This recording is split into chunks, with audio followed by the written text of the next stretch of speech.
Hi everyone. Today we are going to review this lesson. We've already done it in class, but we're just going to use this as a quick recap to look at some critical reflection on Morris. Critical reflection on Morris. So we're looking at Morris's text and we're going to look at some ideas that she puts forward, and what we want to do is actually criticize her opinions. How are we going to do that? Well, first of all, we'll look at this section. It's from the Movement of Ideas. You can look at that in your book or you can look at it on the screen. And we're in particular going to look at this sentence here. Oh, first of all, let's just make sure everybody understands the difference between pilgrim, crusader and a missionary. And I'm just going to show you some pictures. And also this word down here, I'm going to show you a picture of a conquistador, which will also tell you a little bit about this time, the period she's talking about with regards to cultural imperialism. So here we have a picture of the conquistadors. You can see that these were soldiers and they had protective clothing, they had rifles, they had swords, and here they are fighting with, it looks like they're being beaten there actually, by some of the Aztec people that she also refers to in the text. Okay, I'll show you another picture. This one is of a crusader, and as you can see here, the crusader also carried a sword and had protective armor, but the difference, probably more clearly we can see here, is that the crusader was fighting and has this symbol on his sword or on his chest, which means that they were fighting to try and tell people about God. It wasn't necessarily tell people about God, it was actually, you can see they were using force. Okay, so they were using the sword to tell about God. We have another picture of a crusader here. Again, you can see it's not in present times we're talking about, it's talking about in past times, which she refers to constantly is the history. Here we have a famous conquistador, Don Quixote, and you can see again often they rode horses, they had weapons. Okay. Here we have a picture of what she would call the missionaries.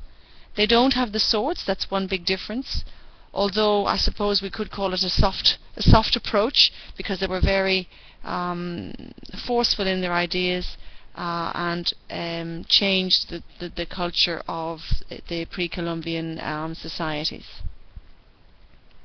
Here we have another picture preaching to the Indians or the Aztec people, telling them about God. Okay, trying to convert them. And here we have another picture in another country. Here's another picture of the types of missionaries, but this is in present day. Okay. Here we have a picture of pilgrims. These are people who go to a religious place to pray and reflect on their religion. You can see mostly these are all Christian people, Christian clergy here, and people here who go on a pilgrimage. This is another famous site of a pilgrimage to Mecca for Islamic students or for Islamic people who go to Mecca to pray.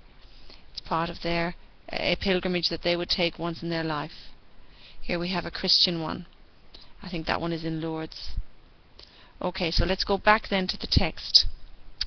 The text, Atrobe Reader. Okay. So we're going to look at this idea here where she talks about, and we're going to look at her language and what she implies in her language.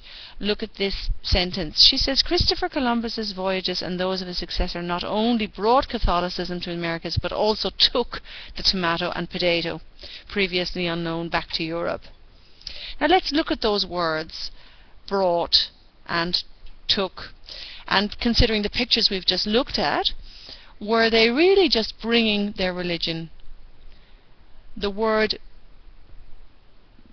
bring and take implies that there was some kind of, yes, we talked about this, yes, some idea of it was reciprocal, it was balanced. They could reject it if they wanted to.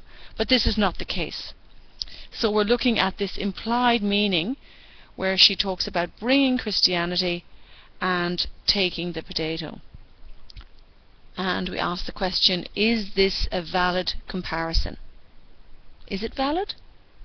I think it is not. It's not a valid comparison. So therefore we can be critical of Morris here and say that this is not a valid comparison because it was not reciprocal.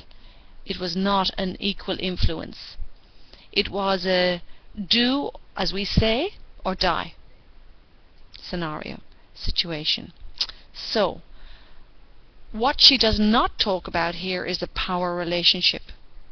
She implies through these words, bring and take, that it was an equal relationship. But it was not an equal relationship. The power relationship here was very unbalanced, with the colonizer having all the power and the colonized having very little power. Okay. So, we've looked at the differences between the pilgrims, crusaders and missionaries.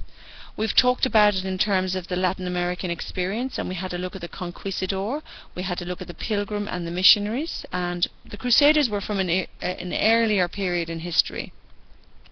What was their aim? We discussed that. Their aim was to find wealth, exploit the resources in the new country, but as well their aim was to bring their religion. These conquistadors, they came from Spain. What was their religion? Their religion was Christianity, in particular Catholicism. And we had a little discussion on how do they impact on pre-Columbian civilizations. We said that they had a strong impact and that the pre-Columbian civilizations mostly destroyed. So they destroyed these civilizations because they brought with them other cultural changes. They changed the language and the dress, the religion, the education and the law of the pre-Columbian society.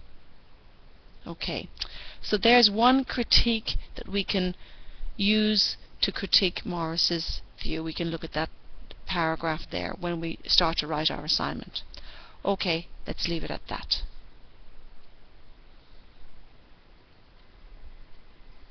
That's okay.